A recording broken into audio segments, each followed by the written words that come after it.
नमस्कार मंडळी, मी doctor Saurabh Joshi, astrologer, वास्तू कन्सल्टंट, लाईफ कोच आणि IPHM ॲक्रेडिटेड काउन्सिलर.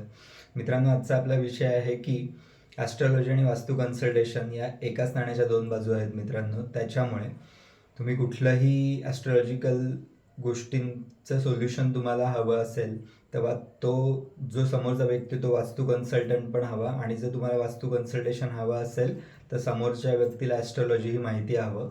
कारण मित्रांनो, ॲस्ट्रॉलॉजी आणि वास्तू कन्सल्टेशन या एकाच नाण्याच्या दोन बाजू आहेत. त्याचं कारण काय आहे मित्रांनो, की तुम्हाला 100% सोल्युशन ओरिएंटेड गोष्टी सांगायच्या असतील तर दोन्ही गोष्टी तितक्याच महत्त्वाच्या असतात. म्हणून समोरच्या व्यक्तीला ते दोन्ही गोष्टी येत असल्या पाहिजेत मित्रांनो.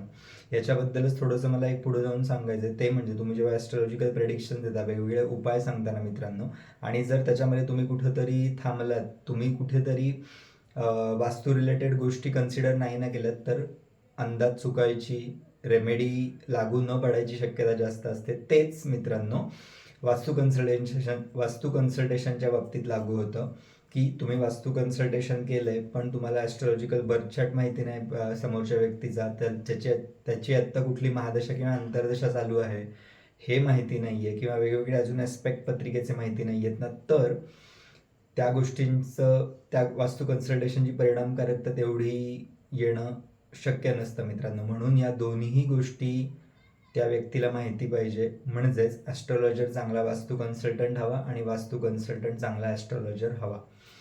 हा होता आजचा विषय मित्रांनो. तुम्हाला आजचा विषय आवडला असेल तर प्रतिक्रिया द्यायला विसरू नका मित्रांनो. तुमचाच सौरभ. जय हिंद.